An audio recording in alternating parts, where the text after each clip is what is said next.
name is Raul. Welcome to the Failing with Style podcast, here with my illustrious co-host and great friend in general, Daisy. How are you doing today, Daisy? Good, Raul. It's good to hear from you. I think we had like a little break in between, right? It feels like a while. Yeah, because we like stacked up a bunch of episodes and then we were like, hey, let's like just live our lives for 2 weeks. Yeah. Kind of resettle. I think I wasn't undergoing this transitionary phase because my class was ending and then I had people coming over, like my family. And it was sort of busy. And now I'm resting and it feels very weird. It feels weird to rest sometimes. It's America. Honestly, I think it's our culture. I don't know. What do you think? Yeah, you can make an argument that being in like America and our capitalist society, which was just based as like you gotta work for where you want to be and stuff like that. Time is money. I've gotten kind of an education on the differences of our nations and stuff like that and our cultures recently. Yes, it is a little bit of our culture here in the United States that we work hard first and we try to build up everything to then kind of have the fruits of our labor later on. I don't know if that's the right way to live or anything. I live that way and I enjoy it. I do enjoy, I do believe if you put the hard work and hard effort in the beginning, that things come out better in the end. I do believe that. Yeah, I've been struggling with that because I've been understanding a little more about Eastern philosophy and how they go about it, and Western philosophy and how we go about it. And I think it's just finding a balance. And no one really knows what that balance is, actually, I've come to understand, because some people here, I think after the pandemic, it was just such a long 2 years of reflection where we had to sit and do nothing and it was forced upon us. And a lot of people couldn't deal with that. I mean, mind you, I wasn't in that bracket because I had to work. And for some reason, I got jealous of the people that were at home, even though they were unemployed. And it was probably a struggle for them. For me, I'm like, why do I have to drive to work every day and help these people?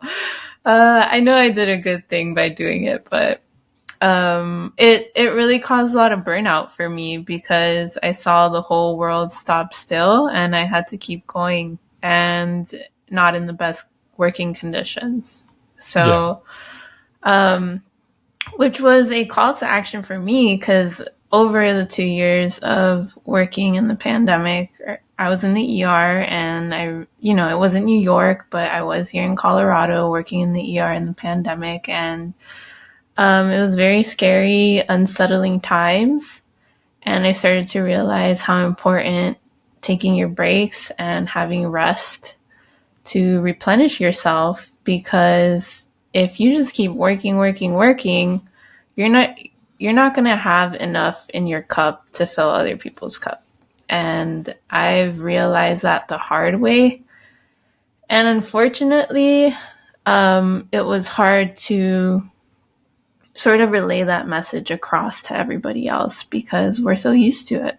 We're not used to taking the time to relax, because if we feel like we're relaxing, it's like we're still thinking about all the other a million things that we have to do. But it's so important. It is. And I'm not saying that, I think we're both not saying either that working hard is a bad thing. It's not. But I will say this, I'm not trying to be egotistical here or gloat. I work a lot. Not only in my day job, but also doing my comedy career. And I will say a negative about me working a lot is that I don't watch my diet, for example. I have to indulge in either eating out late at night, which there is not there is no healthy options at night. No. None. Maybe a chicken Caesar salad at Flanagan's. Yeah, which That's that it. is like a Okay. huge market. Like if someone out there can just do healthy things at night, I'm sure you'll make a lot of money. Oh yeah, like I would totally eat a quinoa There's bowl a in the middle of the need. night, Yeah. or like a wrap or something like that. But there's no availability for that stuff at late at Mm-hmm. night. Also, I think you make trade offs in your mind. You know, like okay, I worked really hard for this amount of time. I should indulge. I should cheat meal, or I should cheat on something. As far as like an indulgence, or as far as like being lazy. And it does affect my life. It does, and even on a more personal level, this is just gonna get really personal as it gets. So Saturday becomes like, and I think I've told you this, and I think other people have experienced this from me. Saturday becomes like a bear hibernation day for me. Like I don't wake up until like 1 or 2 because I'm just like trying to recuperate from like days on end of working more than 12 hours straight. I remember when I was working at the hospital when I used to have like 3 straight 12-hour shifts, that the next day was going to be like I was going to be asleep most of the day. Mm-hmm. And that's ultimately hurting my family time. With my family, I have a brand new nephew, I have a young niece who I love very dearly, but I'm just not operational. I'm not. And it does hurt me. And it is something that makes me think about like my balance, my time life balance. And now this is the hardworking part of my mind kicking in. It's like, yeah, but do all this stuff now, so then later you don't have to like you have more free time. But I mean that depends. It depends on how your mind works. I'm not saying my mind is right at all. My Well, mind could be very wrong. I was curious because you came into this podcast. Usually I'm the one coming with topics, but I really didn't know what to since I'm resting right now. And I was like, I haven't failed at anything. I've been just taking care of myself. But you said like let's talk about self-care, and why Yeah. did that come up for you? Um, because I want to always work on being a more complete person. I think that's something I've always grinded myself, not grinded, but like something I always aspired to be, like a more complete person, a better, more solidified person every day of my life. I know I have huge not tragic, just huge flaws, and that I need to consistently work on them, and I need to kind of like not put a band-aid on them, but like actually put like a foundational effort on these flaws I have. And it's something that I do. I'm very introspective. I'm super, super introspective. I always look at like every decision I make in my life. I think of future consequences. It's crazy. Actually, this is right where I wanted to get to with this episode. The older I get as a person, the more I think of the future consequences or the future repercussions of all my actions and all my words. I think about that now like so much, so much.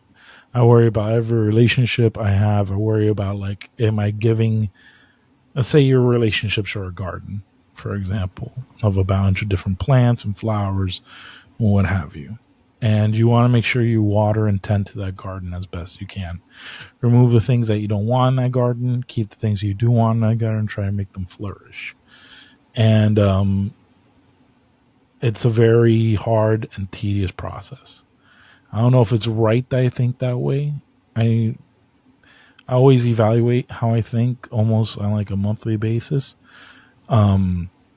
But it's something I do concern myself with. I'm sorry I'm getting like really heavy on this episode. No, I think this is great. I mean, I'm So always into these talks. I think that it works in two ways. Like it helps you sort of stop and realize things for yourself, but also a lot of people are struggling with this. I mean, I really had to take the time.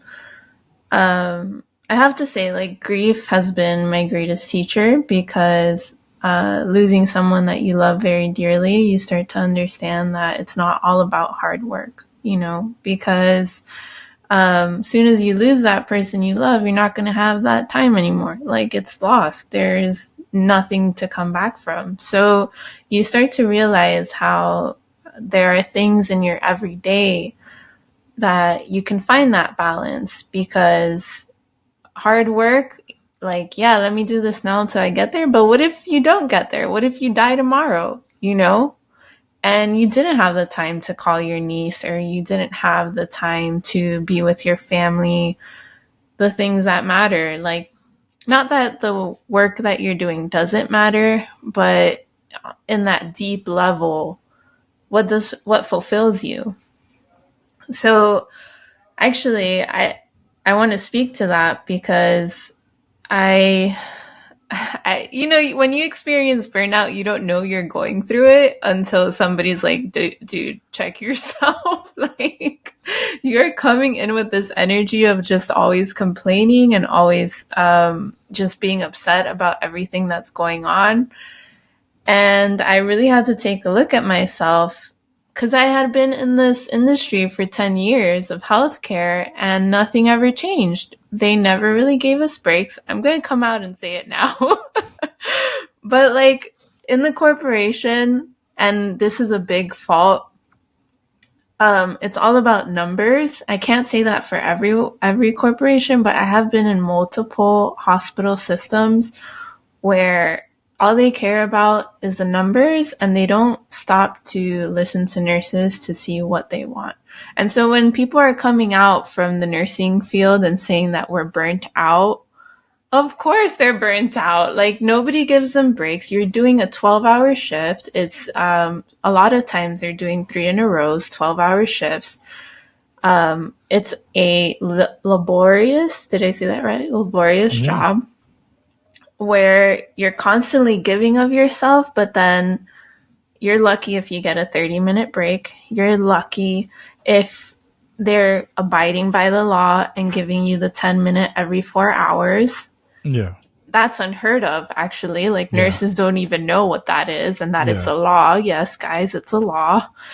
And so, like, this is why there's unions coming out and things like this, because people are finally at the point where they can't take it anymore. I mean, you're taking away that balance from us. Yeah. So I actually had this whole thing where I set up like a break thing for one of these jobs, and I was like, I was very passionate about it, because I said, let's get to the basic level here. Let's just take care of our people so that we can do this right, because taking care of patients is hard work and it's important and we need to do it. And the corporation's too big. I can't do it by myself, so it didn't go anywhere. But I was at the point where I said, I've been doing this for 10 years. I've put in my time. I did great work because I'm a good nurse, but it's time I listen to myself and say, this is not fulfilling me, and I need to go and take a break from this. And so now, like, this career change happened, and I'm the happiest person I can be, because now I'm in charge of my own schedule. I've actually figured out ways where I can create the balance, and I'm more efficient than ever, and I can fully focus on the task at hand because I've given myself these little breaks in between. And I was like, this is the thing, like, this Yeah. is the bread and butter. We just need to be giving ourselves breaks and resetting so that we can come in with full focus and not be so angry about the fact that our body is like tiring out. I agree. I agree a lot on a lot of things you said. I think sometimes upper management in certain venues or certain locations or certain industries like to use this one. Isn't this a job you love? Isn't this your career path? Isn't this why are you not like focusing? It's not about not focusing. It's about like we are all human beings at the end of the day. And the problem when you talk about like productivity numbers, like you were bringing up earlier, like many people don't know the inside of like the healthcare industry, for example. I know this. So in ERs, in hospitals in general, if you have an ICU floor, generally, the Ideal number a nurse should have for nurses to patients on the ICU floor is like 3. But you and me both know that's a lie. Mm-hmm. Most nurses do like 5, sometimes even 6, sometimes even a whole bed, like quarter. Which is dangerous. Which is super Mm-hmm. these are ICU patients. But Mm-hmm. this is common practice. This is common practice. And I'm not saying that this is something like we got to change the industry right now, but it is a call to action of like, uh, this is a really funny story. And Daisy was Mm-hmm. definitely part of the story. And actually, probably one of our guests that we're going to have on soon will know the story. We used to work in a healthcare facility all together. And we used to have these monthly meetings, these quarterly meetings. And I was doing it as a joke, but I wanted to see how far I could take it. I used to push for a massage chair at this venue, at this place. Mm-hmm. Where were we gonna put it? Nowhere. It had no place. Yeah, there's no space. No, there's no concept. The point was I was pushing it just por gusto because it was my way of having fun. It was my way of making you guys laugh because like at some point upper management had to take it seriously at one point. Yeah, because you were so insistent and everyone was on board. I wanted, but it was to bring reprieve and to make us all laugh. And the funny thing was that like that moment of escapism of us like messing around made our days better. Like I love that. And that's like, you know what's the sad thing right now? If you told a nurse right now in their position right now, hey, go take a 10-minute break, I don't think any nurse knows what the hell they're going to do on those 10 minutes. No, they wouldn't. Mm-hmm. Because which is sad. They're just locked in. I would say that the same for any tech, any financial rep, even doctors. Like if you told any of these people, hey, go take a 10-minute break, go like relax somewhere, they wouldn't know how to operate. Mm-hmm. They wouldn't know how to operate. I'm not saying hard work is bad. Hard work is the bread and butter of a lot of successful stories. It's famously like those burning the midnight oils, those like coders and people programmers who help create like the Apple products and stuff like that. Like there's a very important thing to hard work and dedication. No question. But there is also something to be said about valuing your time. Like one of Steve Jobs' biggest regrets, he talks about it, is that it's in the movies. It's in the movies about Steve Jobs, is that he didn't spend more time with his daughter and his kids and stuff like that. Which is true. A lot of great successful people have had that. Jimmy John, actually probably the best example I can come to my mind. There's a famous head coach for football. His name is Jimmy Johnson. He used to be the head coach for University of Miami, then for Dallas Cowboys, and then for Miami Dolphins. He goes to the funeral of his mother, and he realizes for the last 3 years of his life, he didn't spend like more than 20% of it with his mother. And he had like a full-fledged panic attack. He freaked out, and he called the owner of the Miami Dolphins and goes, hey, I have to retire.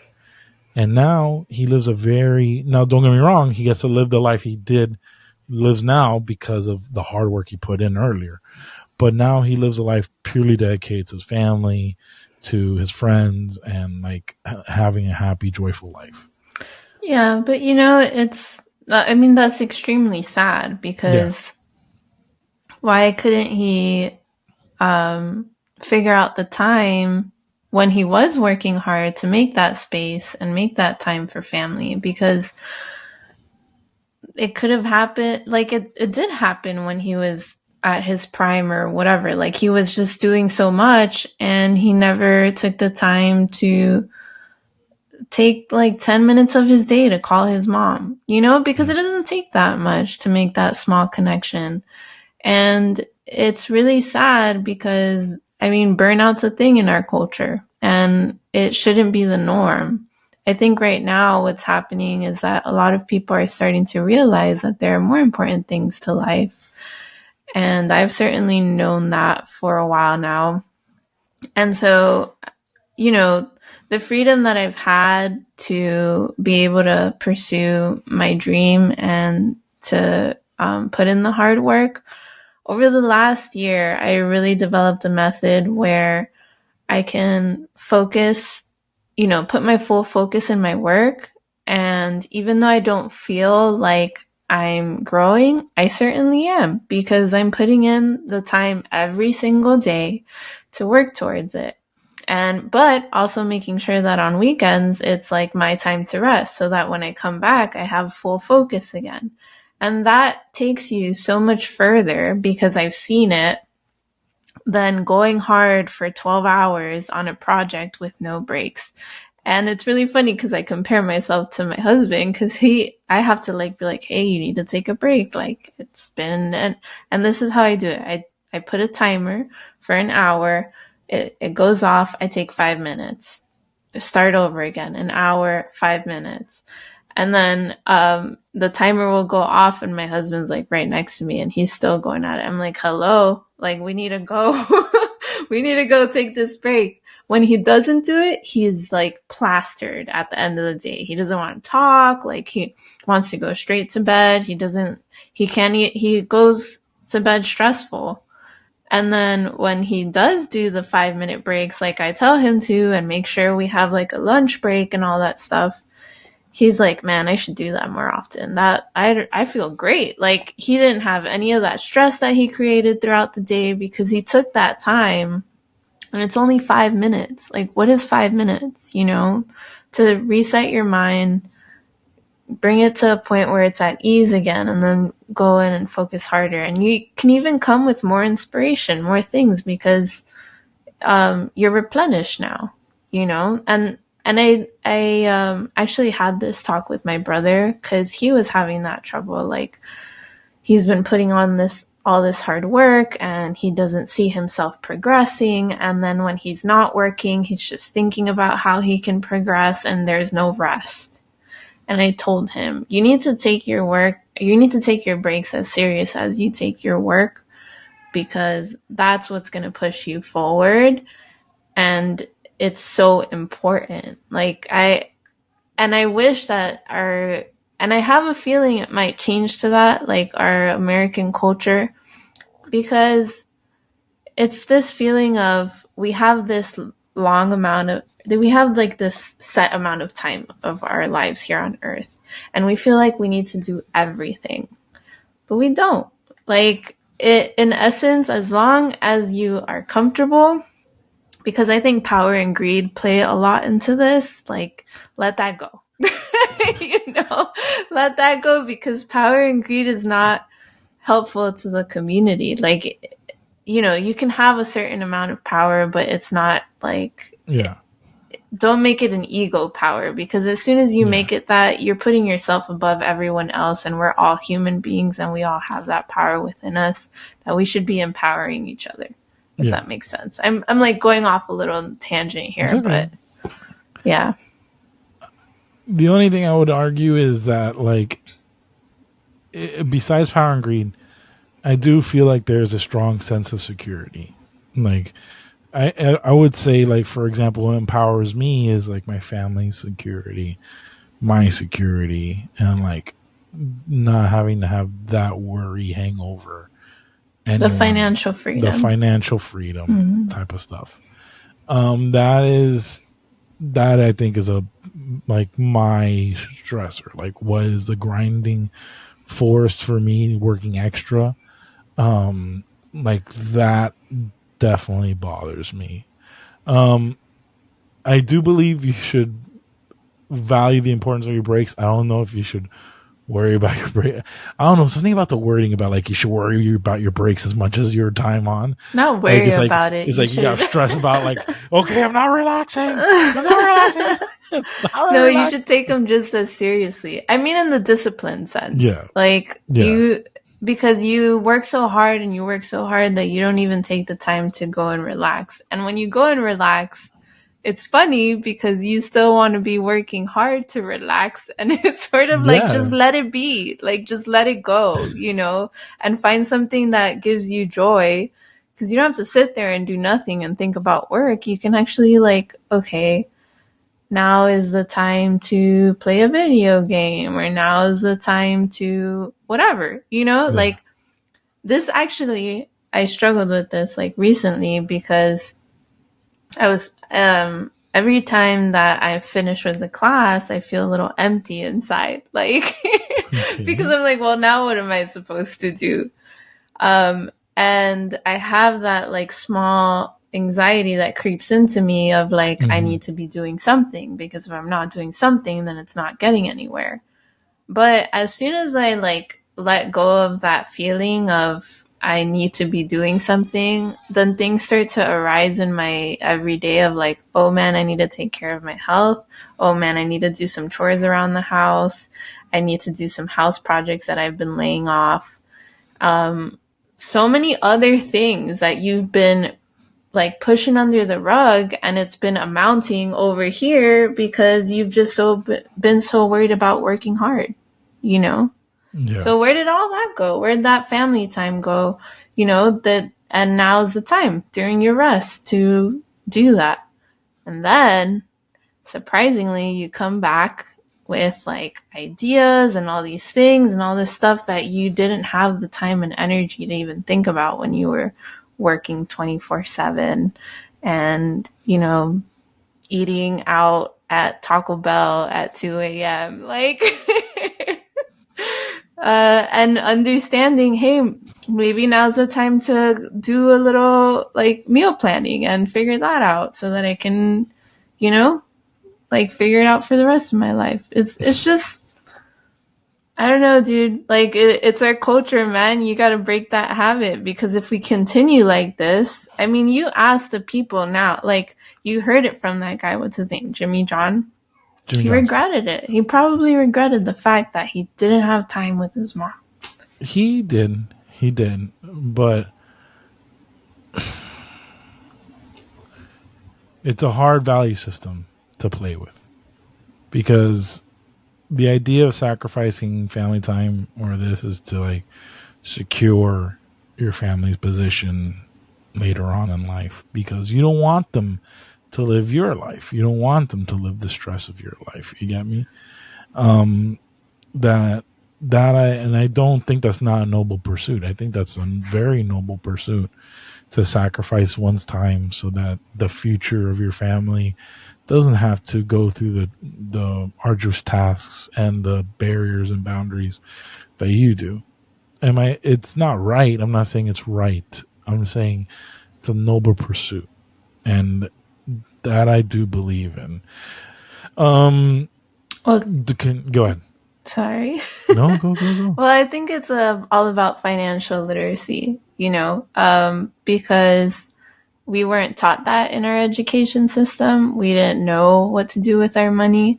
And it's almost like a gatekeeping that we don't know how to do it. Finally, it's starting to come to light. Like they're actually having shows about finances. You know, you're starting to be more literate in what to do with your finances because, yeah, you have to do the hard work to be able to make that money.